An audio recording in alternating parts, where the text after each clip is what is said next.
The story everyone thinks they know begins with a name. A famous one. A name that carries weight, prestige, awards, and decades of carefully controlled public image. But what if the most haunting story connected to that name was never meant to be told at all? What if the real tragedy isn't what was reported, but what was quietly skipped? But before we continue, please subscribe and turn on the notification bell for updates. On New Year's Day, while most of the world was nursing hangovers, making resolutions, and posting hopeful messages about fresh starts, a young woman lay dead in a San Francisco hotel room. Her name was Victoria Jones, and almost immediately, her death was wrapped in silence, contradiction, and confusion. How does someone connected to immense fame disappear from public conversation so completely? And why do the details that do exist refuse to line up? This is not a story about easy villains or neat conclusions. It's a story about fractures, about addiction, about family distance, about how fame can illuminate some lives while casting others into deeper shadow, and about questions that grow louder precisely because no one seems eager to answer them. Because when you begin to examine what happened to Victoria Jones, one uncomfortable realization sets in fast. The official narrative may be the simplest version of the truth, but it is far from the most complete. At first glance, the facts appear straightforward. Victoria Jones had a documented history of substance use. She had faced multiple arrests over the years. She struggled. She stumbled. She lived on the margins. And on New Year's Day, she died in a hotel room in San Francisco. Case closed. Or so it seems. But let's slow down. Because stories like this are never that simple. Ask yourself something. How many people with similar struggles die every year without their names ever making a headline? Thousands. Tens of thousands. And yet this case, despite involving a globally famous family, faded almost instantly from public view. No sustained media attention. No long-form investigations. No deep dives. No follow-up interviews. Just a few clipped reports, a few vague phrases, and then nothing. Why? Was there nothing more to say? Or was there too much? Here's where the story begins to shift. Victoria Jones was not just another troubled soul drifting through the system. She was the daughter of a man whose face is instantly recognizable, whose voice commands attention, whose career has been defined by control, authority, and stoic restraint. A man known for playing figures who dominate their environments. Yet in real life, when it came to his own daughter, control seemed absent, or distant, or deliberately withheld. What does it mean when someone can command entire film sets but cannot, or does not, command stability within their own family? That question alone unsettles people. And it should, because it forces us to confront a contradiction we don't like to talk about. Fame does not equal protection. Wealth does not guarantee connection. And public respectability does not always translate into private responsibility. Victoria's life unfolded far from red carpets and award ceremonies. While her father's career soared, hers seemed to spiral. Arrest records tell one story. Mugshots tell another. And behind them all is a person who repeatedly collided with systems designed to punish more than to heal. Did anyone step in early enough? Did anyone step in at all? We are told she struggled with addiction. But addiction does not appear in a vacuum. It is often a response to pain, abandonment, instability, or trauma. Sometimes all of them at once. So what pain was Victoria running from? And why was she running alone? When reports mention her arrests, they are often framed clinically. Dates, charges, outcomes. But behind every arrest is a moment. A choice made under pressure. A breakdown. A night where things went wrong. And behind repeated arrests is a pattern. A pattern of someone failing forward, backward, sideways. A pattern of someone caught in a loop with no visible exit. Now ask yourself this. If Victoria Jones had not been connected to a famous name, would her story have been told differently? Or would it have been told at all? Because here's another uncomfortable truth. Celebrity families often operate under a different rulebook. Problems are handled quietly. Public narratives are curated. Damage control becomes an art form. Silence can be strategic. And silence can be powerful. But silence can also erase. Victoria's death occurred in a hotel. That alone raises questions. Why a hotel? Was it temporary housing? Was she traveling? Was she hiding? Was she drifting? Hotels are places of transit, of anonymity, of impermanence. People pass through them when they don't want to be found, or when they don't know where they belong. That detail matters. Then there's the timing. New Year's Day, a moment culturally associated with endings and beginnings, with promises of change, with the hope that whatever went wrong last year can somehow be fixed in the next. Instead, for Victoria, it was an ending, a final one. And yet, even in death, her story did not begin. It ended before it ever truly reached the public consciousness. Why weren't more questions asked? Why wasn't there outrage? Why didn't the media linger? Some will argue that the explanation is simple. She was an adult. She made her choices. Addiction is tragic but common. There was no crime, no mystery. But that explanation only works if you believe human lives can be reduced to bullet points. It ignores the deeper issue, the issue of proximity, of access, of power. Because when someone is born adjacent to fame, the assumption is that doors are open, that safety nets exist, that help is always one phone call away. But what if that assumption is wrong? What if proximity to fame actually creates distance?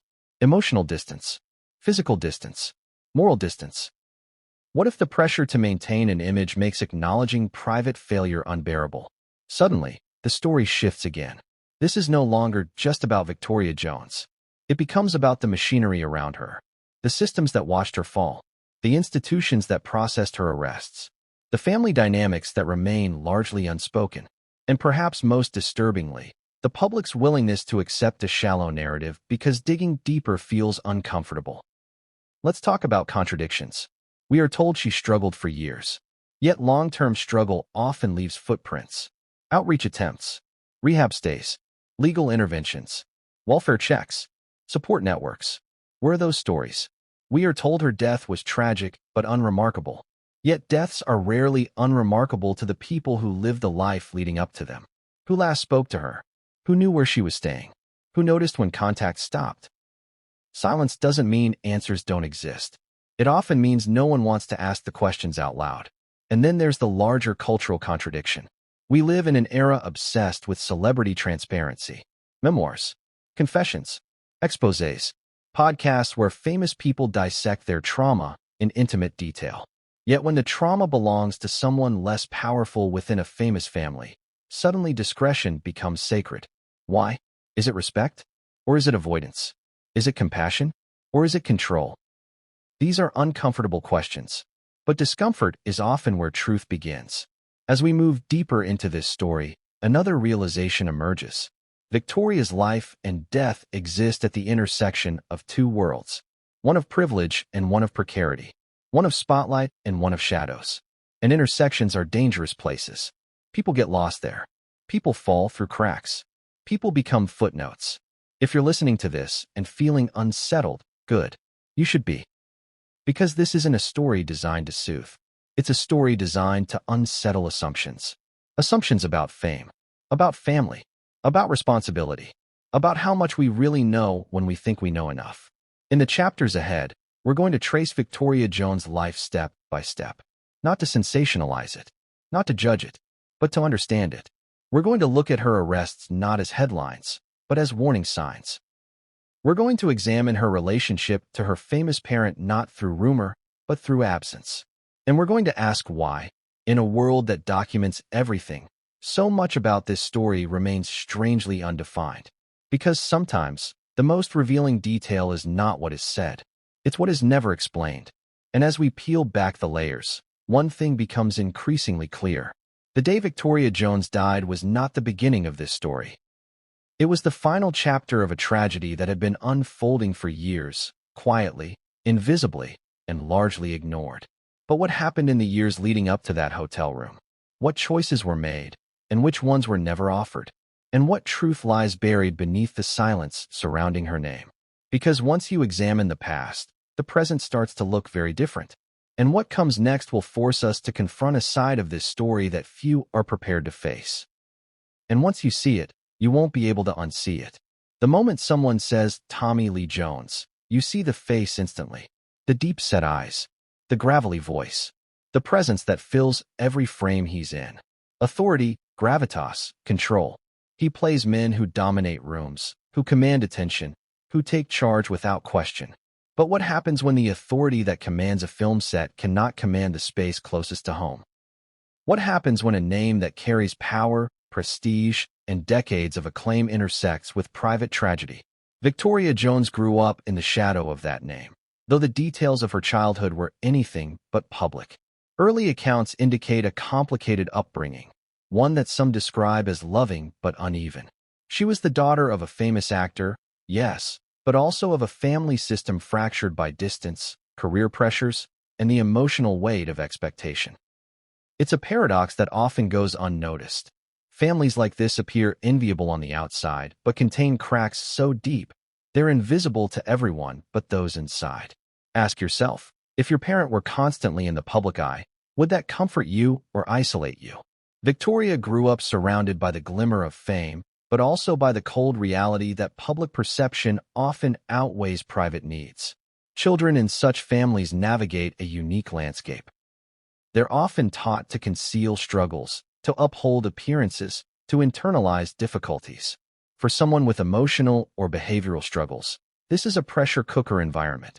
By her late teens, Victoria had begun encountering challenges that hinted at deeper underlying struggles.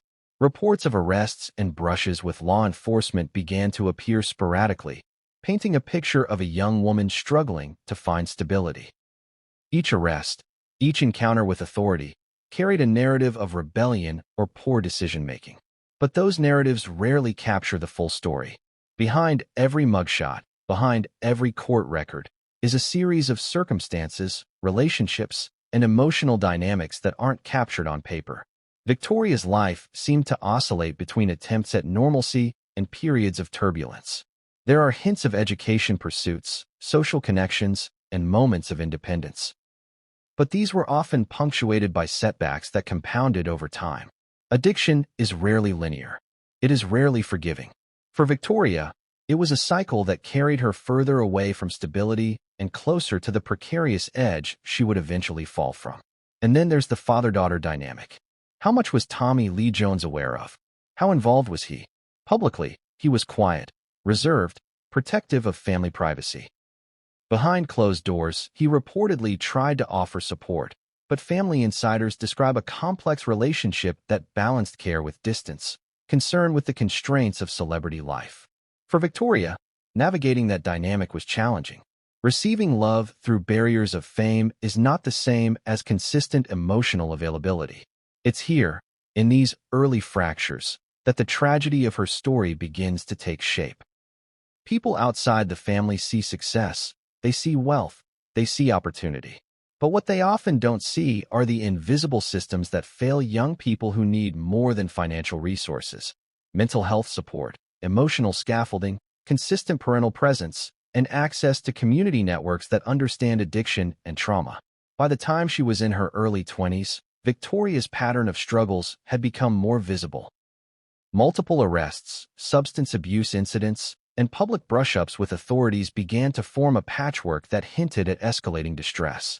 Every incident might have been manageable on its own, but collectively, they formed a trajectory of vulnerability. Those vulnerabilities, if unchecked, tend to compound over time. It's worth pausing to consider what might have been missed. Each intervention that failed, each boundary that was insufficient, each moment of isolation all contributed to the mounting risk. Families, even those with resources, are often ill-equipped to handle the intersection of fame, mental health challenges, and addiction. The public often assumes that wealth equals protection, but history shows that it doesn't. Resources can provide treatment opportunities, but they cannot guarantee engagement, recovery, or emotional repair. Ask yourself this. When tragedy intersects with fame, whose responsibility is it to intervene? The family? The community? The state? And how much of intervention is actually possible when those involved are adults making their own choices, however flawed? These are uncomfortable questions, but they shape the context for understanding what happened next. The cycle of struggle and minor recovery continued. Victoria had moments of apparent stability, attempts to build routines, and efforts to seek treatment. But the pattern of crisis remained, and the impact of those cycles extended beyond her personal life. Each setback reverberated through family dynamics, public perception, and her own sense of self. One cannot overstate the pressure on someone who lives in the orbit of celebrity. Mistakes are magnified. Failures are scrutinized. Support, when present, is often mixed with scrutiny. Even casual observers can become judges, and that constant judgment can exacerbate mental health challenges. So by the time we reach the period immediately before New Year's Day, the stage is set for tragedy. Victoria, navigating a life complicated by addiction, mental health struggles, and the weight of family expectations, found herself in a moment of isolation and risk. A hotel room in San Francisco became the backdrop of her final hours, a transient space reflecting a life marked by both proximity and distance, by attention and absence. But here is where the story takes a turn that challenges perception. Public records and media accounts provide fragments, but they rarely capture the human complexity beneath the surface. Who was in contact with Victoria in the days leading up to her death? What interventions, if any, were attempted? Which relationships were supportive, which were strained, and which were absent entirely? The answers are murky, leaving space for speculation, narrative gaps, and unanswered questions that fuel curiosity and heartbreak. What makes this story particularly haunting is the contrast between public expectation and private reality. Outsiders see a famous family. They assume stability. They assume protection. They assume that when tragedy strikes, someone will intervene effectively. But for Victoria, that protection may have been illusory, and the distance between expectation and reality became painfully stark. And so we arrive at the night before her death. While the city celebrated, while people toasted to new beginnings, Victoria was facing a private battle few fully understood. Substance use, emotional isolation, and the cumulative effects of years of turbulence converged. A series of small decisions, interactions, and circumstances set the stage for the irreversible outcome. As we move into the next chapter, we will examine the immediate events surrounding that final day, drawing together the fragments of records, witness accounts, and public documentation. We will explore what is known, what remains uncertain, and how a combination of systemic failures, personal struggles, and family dynamics contributed to the tragedy. Because what comes next is where the story shifts from pattern to crisis. The ordinary becomes extraordinary, the unseen becomes visible, and the questions that have been simmering quietly suddenly demand answers. And yet, even in that visibility, contradictions emerge. Details don't always line up. Witness accounts diverge. Official statements gloss over nuance. And in the middle of it all, one simple, haunting truth remains. The end could not have been predicted with certainty, but the trajectory had been clear for years. The events that unfolded on that New Year's Day will force us to confront uncomfortable realities about addiction, family, fame, and responsibility. And the next chapter begins with the morning of her death, a morning that seemed like any other, but was about to become irreversible. Because what happened in those final hours is not just a story of loss. It is a story that exposes the hidden fractures of a life lived in public shadow but private struggle.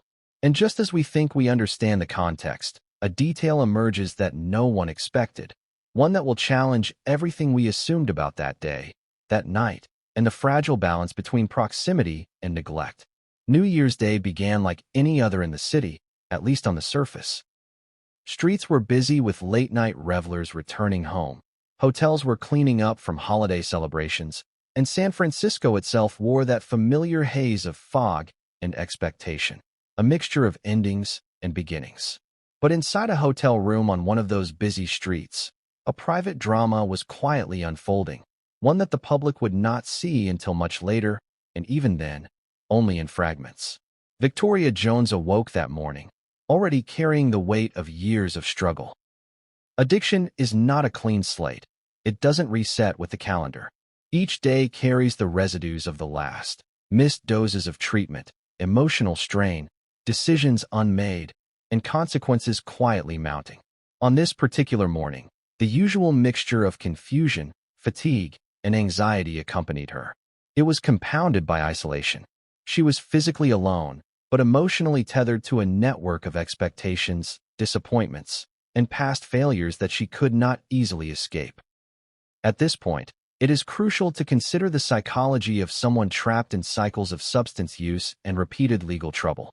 Addiction is not simply a behavior. It is a lived experience that rewires perception, response, and decision-making. Every choice is influenced by years of chemical and emotional patterns, making moments like this morning especially critical. Small variables, sleep deprivation, stress, interactions with others, can set off cascades that are almost impossible to predict. Victoria's day began with a routine familiar to anyone battling these challenges, checking in with herself, attempting to establish some semblance of stability, and negotiating the internal pressures of guilt, shame, and the fear of judgment. Reports indicate she spent time on calls with acquaintances, some supportive, others perhaps less so. Each conversation offered fleeting comfort or heightened tension. Every interaction was a reminder that she was navigating life on uneven ground. Around mid-morning, she moved through the motions of daily life in the hotel, ordering food, making calls, attempting to connect with the outside world. But the details of these hours are patchy. Public records and news reports leave gaps. Hotel staff describe a quiet, largely solitary presence. Some accounts suggest she appeared restless, distracted, and intermittently engaged in phone conversations. Others report brief interactions that seemed ordinary at first glance. The truth, like much of her life, exists in fragments.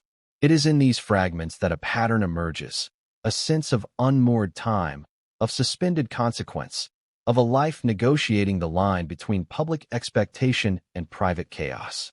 Victoria had been navigating similar days for years, and yet each one carried an undercurrent of risk. The hotel room, a temporary shelter from the city, symbolized the impermanence that had defined much of her adult life. A place to hide, to reset, to attempt small recoveries, and sometimes to give in to old patterns. As the day progressed, there were signs of both hope and deterioration. Small achievements, a healthy meal, a coherent conversation, a moment of reflection, were countered by lapses in judgment, moments of self-neglect, and emotional turbulence. Anyone observing only the outside would struggle to piece together the reality. A life teetering on the edge of crisis, buffered by temporary comfort but threatened by deeper vulnerabilities.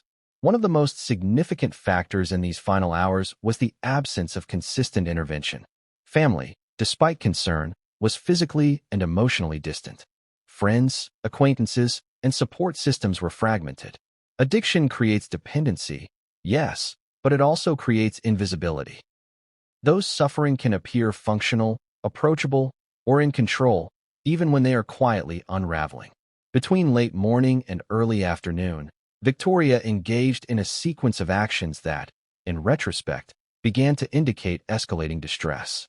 Phone records and witness accounts suggest a combination of calls seeking connection and messages signaling confusion or frustration.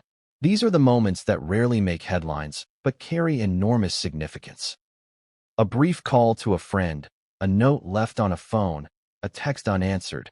These are the small threads of a narrative that, woven together, reveal a life nearing rupture. Consider the psychological state at this point. Someone who has battled addiction for years experiences a heightened sensitivity to perceived rejection, shame, and isolation.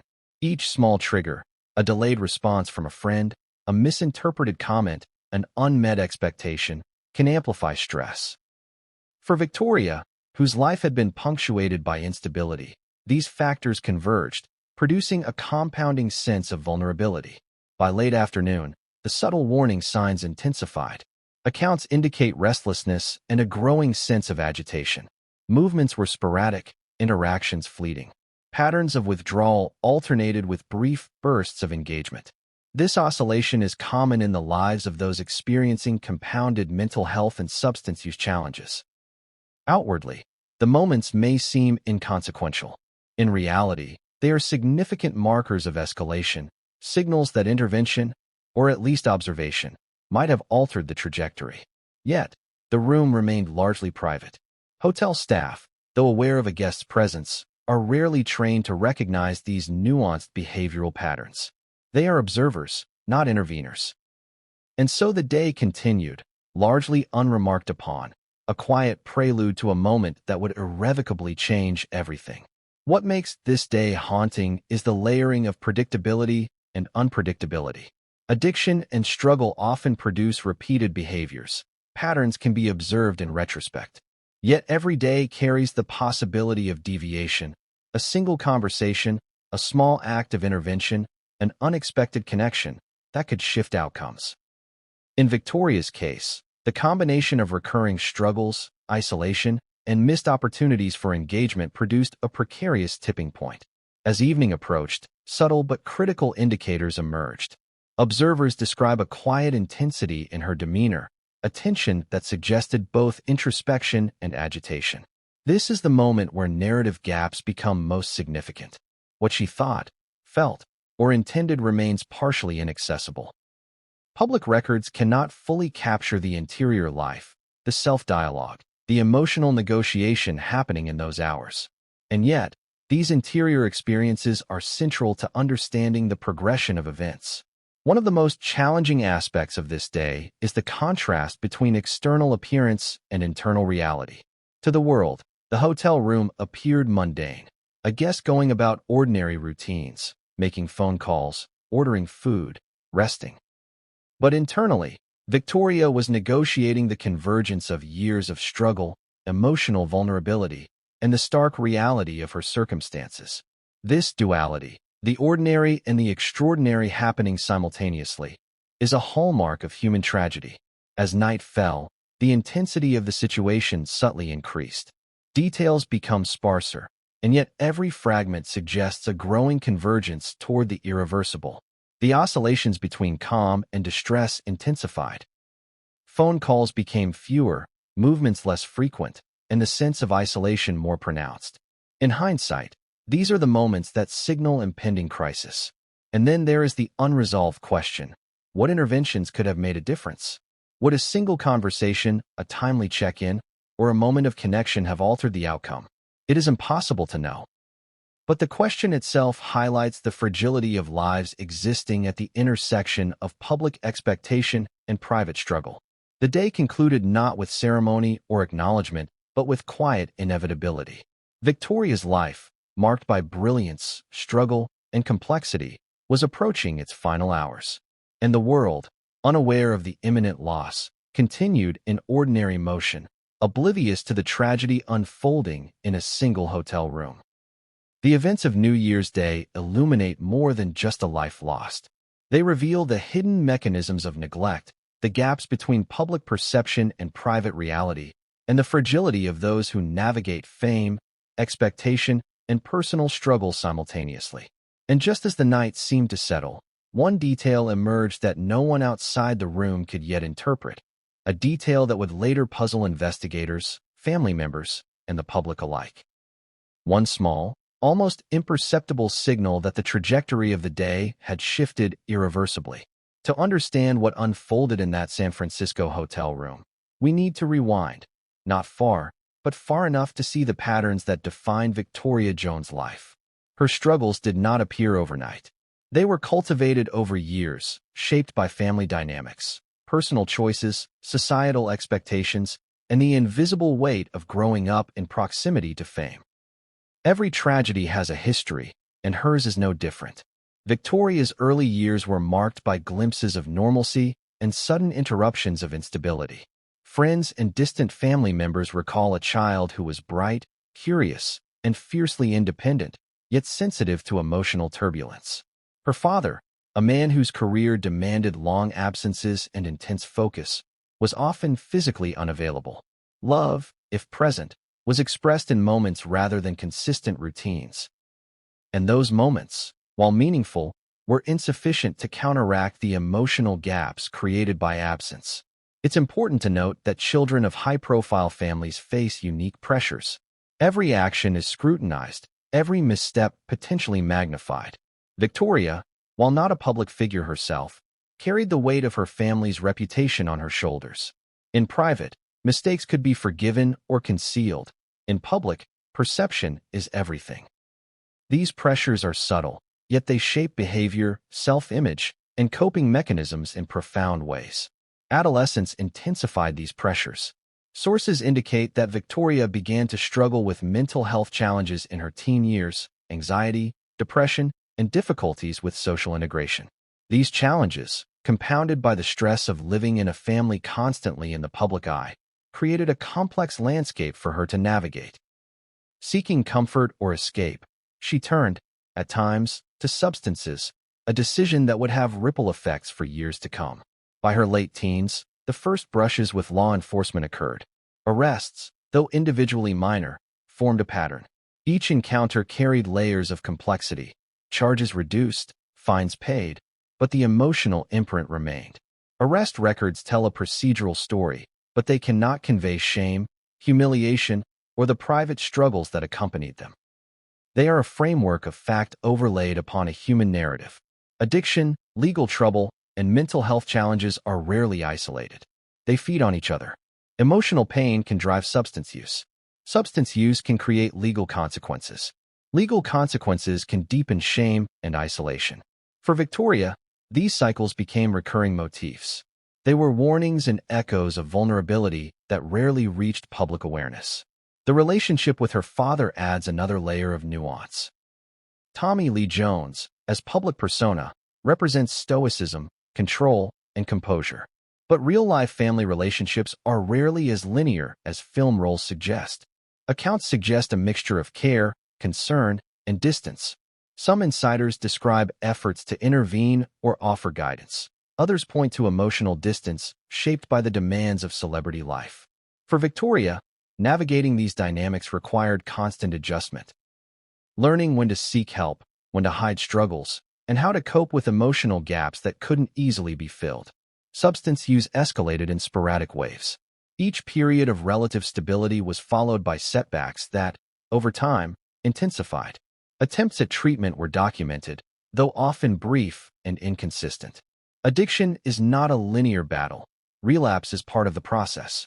But in Victoria's case, repeated setbacks added layers of guilt, frustration, and self-doubt. Her internal dialogue, though inaccessible, was undoubtedly shaped by a combination of longing for approval, fear of judgment, and exhaustion from constant struggle. Friends and acquaintances describe moments of brilliance, moments where Victoria appeared fully herself, sharp-witted, engaged, charismatic. And then, just as quickly, moments of withdrawal, agitation, or conflict. These fluctuations, common in individuals with compounded mental health and addiction challenges, illustrate the delicate balance she navigated daily. To outsiders, the glimpses of vibrancy may seem inconsistent with the darker patterns, but human experience is rarely consistent, especially under the weight of unresolved trauma. As Victoria entered her 20s, her encounters with law enforcement became more frequent, reflecting a compounding trajectory of risk.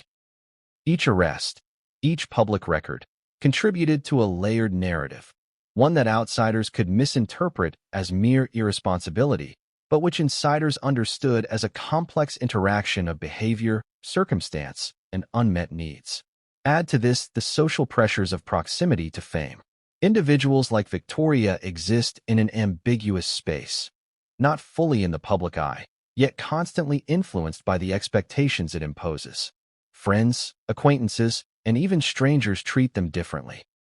Opportunities are both available and constrained. Judgments are often based on perception rather than reality.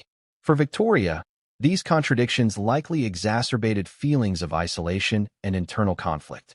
Family attempts at intervention, while present, were complicated by distance and circumstance. Emotional and logistical support were intermittent.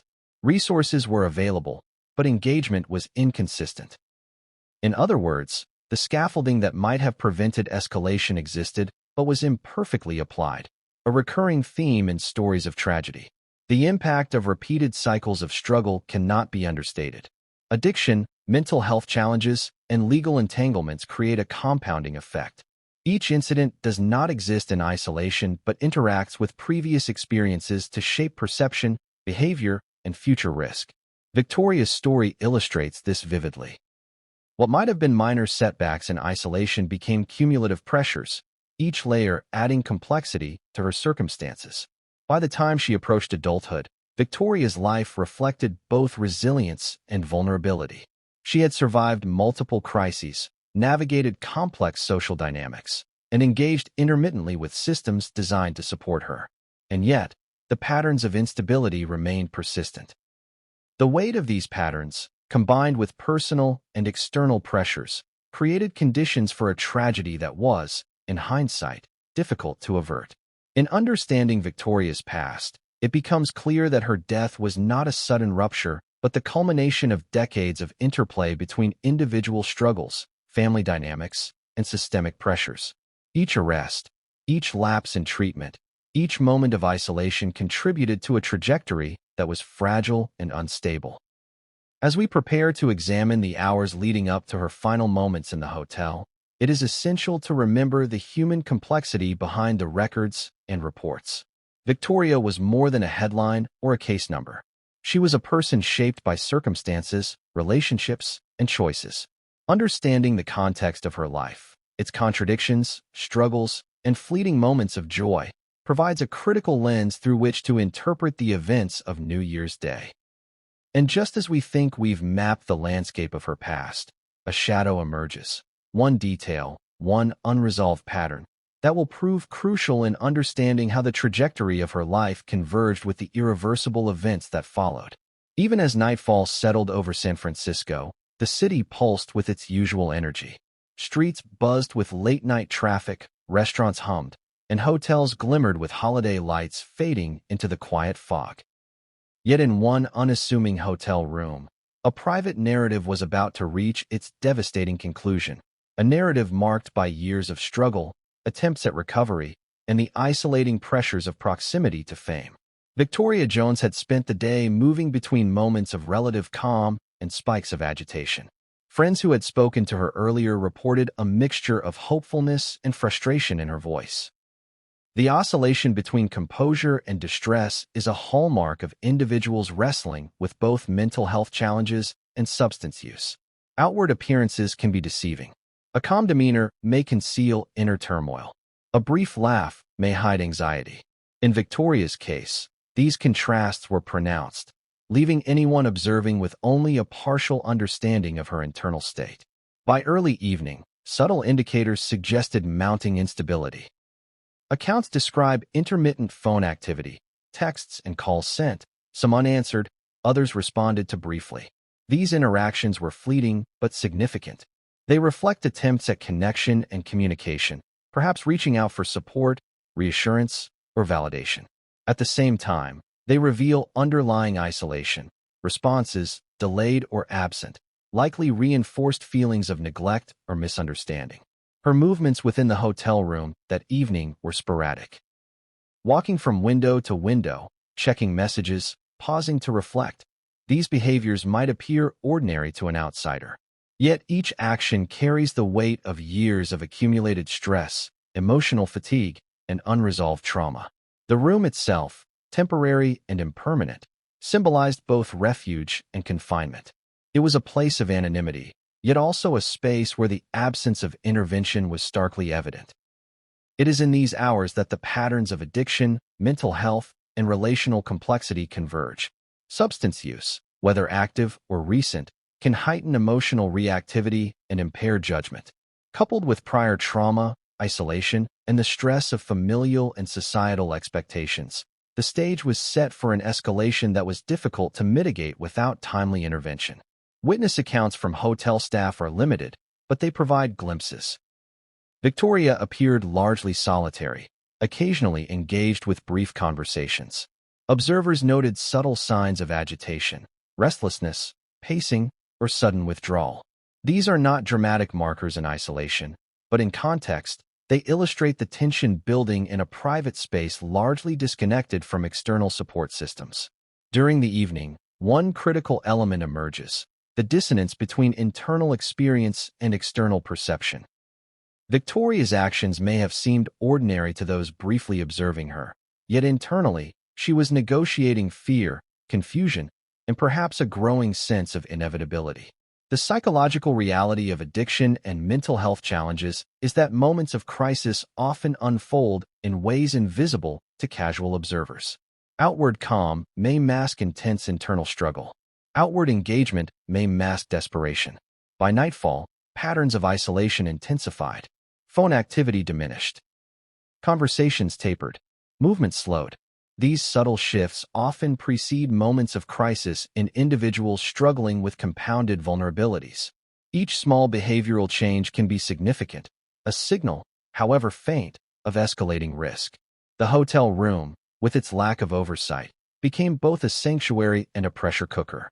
There were no immediate interventions, no family presence, no structured support. Only the convergence of past patterns present vulnerability and unmitigated risk. For someone navigating addiction and mental health challenges, the absence of intervention, even when subtle, is profoundly consequential. As midnight approached, signaling the transition into a new year, the symbolism was stark. For many, it represents hope, renewal, and the possibility of change. For Victoria, it would mark the irreversible endpoint of years of struggle. The temporal juxtaposition, celebration outside, crisis inside, emphasizes the isolation that can exist even amid widespread festivity. The details of Victoria's final interactions, though partially reconstructed through phone records and witness accounts, remain fragmentary. Brief calls, unanswered messages, and fleeting engagement with her environment paint a picture of someone attempting to navigate connection and solitude simultaneously. These fragmented interactions underscore the human complexity often lost in public narratives. It is here, in the final hours, that one critical theme emerges: the interplay between choice and circumstance. Addiction and mental health challenges influence decisions, but they do not erase agency. Yet agency operates within constraints imposed by isolation, prior trauma, and systemic gaps in support. Victoria's decisions in those hours were shaped by both her internal state and the external environment, a room offering anonymity, safety, and yet profound detachment from intervention. As the night deepened, subtle warning signs intensified. Movements became slower. Phone activity nearly ceased. Restlessness alternated with apparent withdrawal. Each of these markers, when viewed collectively, signals the convergence of risk factors culminating in crisis. The patterns observed in the day, repeated over years, had finally reached a critical tipping point. The final moments in the hotel room, reconstructed from public records and witness statements, reveal a combination of solitude, vulnerability, and unmitigated risk. No dramatic event is recorded in these fragments. No confrontation, no external cause, but the outcome was nevertheless tragic. It is a reminder that human vulnerability often operates quietly, invisibly, and without spectacle, even as systems designed to provide support exist. The night's conclusion did not arrive with fanfare. It arrived with silence. And yet, in that silence, questions proliferate. Who could have intervened? Which small action might have changed the trajectory? What responsibility lies with family, friends, or institutions? These questions do not have easy answers, but they are central to understanding the gravity of the situation. What happened in the hours after Victoria's death introduces another layer of complexity. Procedures were followed, records created, and the immediate aftermath carefully documented. But these procedural elements cannot fully capture the human dimension of loss. They provide structure, but not understanding. They mark the event, but do not explain the trajectory that led to it. And just when it seems the night's events are fully understood, a fragment emerges, an anomaly in the timeline, a minor detail overlooked in early reports that challenges assumptions. It is a detail so small that it might be missed by casual observers, yet significant enough to cast the final hours in a slightly different light. This is the moment where the past and present collide, where patterns of struggle, isolation, and vulnerability intersect with an outcome that, in hindsight, seems both inevitable and heartbreakingly preventable. The morning after Victoria Jones' death arrived quietly. San Francisco awoke to routine traffic, the fog creeping through the city streets, and tourists oblivious to the tragedy that had unfolded in one hotel room hours earlier. For most of the world, it was just another day. For those connected to Victoria, the quiet of the city contrasted sharply with the storm of grief, shock, and disbelief that was about to erupt. Immediate reports were sparse. The media picked up the story with brief articles, citing hotel staff statements, public records, and the barest outlines of Victoria's struggles. Headlines focused on the tragic death of the actor's daughter, noting prior arrests and substance use. But the coverage was shallow, cautious, and fragmented, failing to capture the complexity of her life or the circumstances leading to her death. Many details remained unreported, withheld either to protect privacy or because they simply could not be confirmed. Family and close acquaintances were thrust into the impossible position of public mourning under scrutiny. Grief, normally a private and complex process, was now layered with expectation, observation, and speculation. Every response, every silence, every public statement, or lack thereof, was dissected by reporters, social media commentators, and casual observers. The very act of grieving became performative, shaped by the pressures of fame. For the family, the immediate aftermath was chaotic. Funeral arrangements, interactions with authorities, and the delicate task of informing those closest to Victoria had to be managed while simultaneously navigating public attention. Every decision carried weight. Every action was interpreted and reinterpreted through lenses of expectation, judgment, and narrative construction. It was a cruel paradox. The world expected decorum while the family was immersed in raw, unfiltered loss. Investigators arrived to document the scene, collect evidence, and reconstruct the timeline of Victoria's final hours. Hotel staff provided statements. Phone records were examined. Public records were cross-referenced. The procedural side of the aftermath was meticulous, professional, and detached, focused on facts rather than emotions, evidence rather than context. But even with detailed documentation, the human story remained incomplete. Procedures cannot capture the lived experience of struggle, isolation, and the invisible pressures that defined Victoria's life. Friends and acquaintances reacted with a mixture of shock, guilt, and confusion. Many expressed sorrow, frustration, and lingering questions about whether more could have been done. The mixture of regret and helplessness is common in tragedies that unfold quietly but tragically. Those who knew Victoria personally recognized the patterns, the struggles, and the warnings that had been present for years. Yet, confronted with her death, the weight of what was missed became inescapable.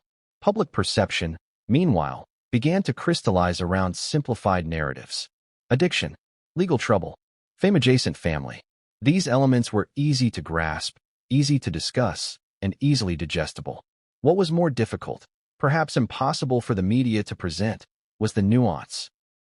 The internal conflicts, the family dynamics, the years of struggle behind closed doors. The tension between public narrative and private truth is stark in cases like this, where fame amplifies both visibility and misperception. One of the most striking aspects of the aftermath was the silence that followed the initial reports. Media coverage waned quickly. Attention shifted to other stories. Social media commentary, while momentarily intense, dissipated. It was as if the world, having acknowledged the tragedy, moved on, leaving the deeper questions unexamined. This is a recurring theme in celebrity-adjacent tragedies. The initial shockwave is loud, but the sustained engagement with context and meaning is rare. The legal and procedural aspects of the aftermath were straightforward, yet emotionally complex. Authorities confirmed the cause of death, processed documentation, and ensured compliance with standard protocols. But these procedures, while necessary, provided little solace to those who cared about Victoria. There were no easy answers, no narrative closure, just the mechanical unfolding of institutional processes against a backdrop of personal devastation. Family statements, when issued, were measured, controlled, and carefully worded. Grief had to coexist with reputation management. Even in mourning, considerations of privacy, public perception, and the impact of narrative framing weighed heavily. Every word, every pause, every omission was interpreted through multiple lenses.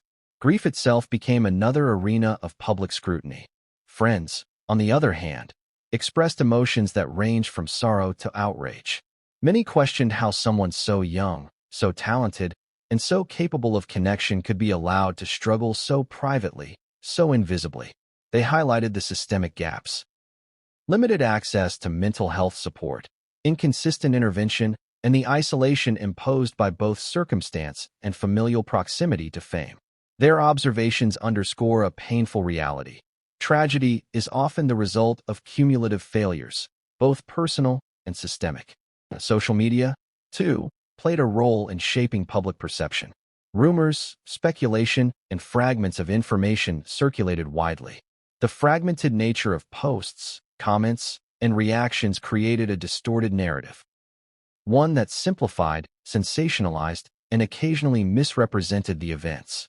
The speed and reach of online platforms amplified misconceptions, while leaving critical questions unanswered.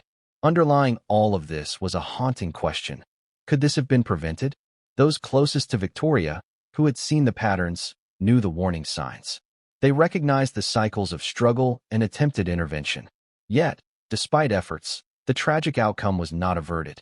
This juxtaposition, effort without resolution, is one of the most difficult realities for friends, family, and observers alike. In the days following Victoria's death, attention began to turn toward legacy and memory. Friends shared stories of her character, moments of warmth, humor, and intelligence. They highlighted her courage in facing struggles that few understood, and the resilience she demonstrated in moments of clarity and effort. These accounts remind us that public records, arrests, and headlines never fully capture the richness of a human life. At the same time, the unanswered questions continued to linger. Why had support been inconsistent? What role did family distance play? How did systemic failures interact with personal choices to produce this outcome? These questions are uncomfortable, difficult to answer, and yet they are central to understanding the full dimension of Victoria Jones' life and death. And just when the public believed they understood the narrative, tragic, sad, and over, another layer of complexity emerged. Fragments of her personal communications, not initially reported, hinted at unresolved conflicts, hidden struggles, and interpersonal dynamics that complicate the seemingly straightforward narrative. These details, subtle yet significant, suggest that even in the aftermath, Victoria's story refused to be simplified. The aftermath, therefore, is not simply a chronological sequence of events. It is a reflection of the collision between private struggle and public perception, between procedural documentation and lived experience, between intervention and absence. Every decision, every omission, every moment of silence contributed to the shaping of the narrative we encounter today. And as the world began to move on, as coverage waned and social media attention diminished, one final question lingered. One that would frame the next chapter. What legacy, lessons, or revelations could emerge from a life lived largely in shadows, silenced by circumstance, and ended too soon? By the time Victoria Jones' death had been reported publicly, the narrative seemed straightforward. A young woman with a history of substance struggles, arrests, and mental health challenges, passing away alone in a hotel room. But the reality, as is often the case in tragedies layered with complexity, was far from simple. The patterns that defined her life, cycles of instability, intermittent recovery, and isolation, had been present for years. They were visible to those paying attention, yet largely ignored by a world eager for simple stories. Victoria's life had been shaped by repetition. Repetition in mistakes, repetition in struggles, and repetition in missed interventions. These cycles are often invisible in the moment. They appear ordinary, mundane, or even unremarkable, until one looks back and sees the trajectory that was forming, like watching a series of dominoes gradually line up, knowing that the fall is inevitable. Each arrest, each failed attempt at treatment, each period of isolation was a domino falling, and the final event was merely the culmination. One of the clearest patterns was her relationship with systems of support, or the lack thereof. Despite the availability of resources, her engagement with them was inconsistent. Family, friends, and institutions attempted to intervene, but interventions were sporadic and incomplete. This is a crucial aspect of addiction and mental health crises. Support must be consistent, adaptive, and responsive to the individual's needs. Intermittent attention, while well-meaning, can sometimes exacerbate feelings of instability or hopelessness. The relationship with her father, Tommy Lee Jones, loomed over these patterns, not necessarily as a cause, but as a context. Being the child of a prominent figure introduces unique dynamics. Emotional distance compounded by fame, access to resources mixed with expectation, and privacy that can become isolation. Friends and insiders note that while efforts to support Victoria were made, the distance imposed by career, lifestyle, and public scrutiny created gaps. Gaps in attention, gaps in presence, gaps in understanding. Another recurring pattern was the oscillation between public appearances or interactions with peers and private withdrawal. Victoria had moments of brightness, sociability, and connection. She engaged with friends, made plans, and occasionally appeared to find grounding. Yet these moments were punctuated by withdrawal, agitation, or periods of substance use. For those outside, these fluctuations might have seemed contradictory or confusing. But within the context of addiction and mental health struggles, this oscillation is common. Bursts of hope, moments of clarity, and temporary stability coexist with relapse and vulnerability. Legal trouble formed another layer of visible patterns. Arrests, court appearances, and minor charges punctuated the timeline of her life, but they did not define it entirely. What these records fail to capture are the underlying emotional currents. Fear, shame, frustration, and the growing weight of isolation. Each encounter with the law left imprints that influenced subsequent choices and relationships. They were not just procedural events. They were emotional markers, signaling unresolved struggles and compounding stress. Substance use patterns also revealed themselves over time. Sources indicate periods of relative control followed by escalating use, often triggered by stressors, emotional conflicts, or unresolved trauma. Addiction rarely follows a linear trajectory. It is a series of attempts to manage internal pain, sometimes with temporary relief and often with lasting consequences. Victoria's life illustrates this dynamic vividly. Her substance use was both a coping mechanism and a contributing factor to instability.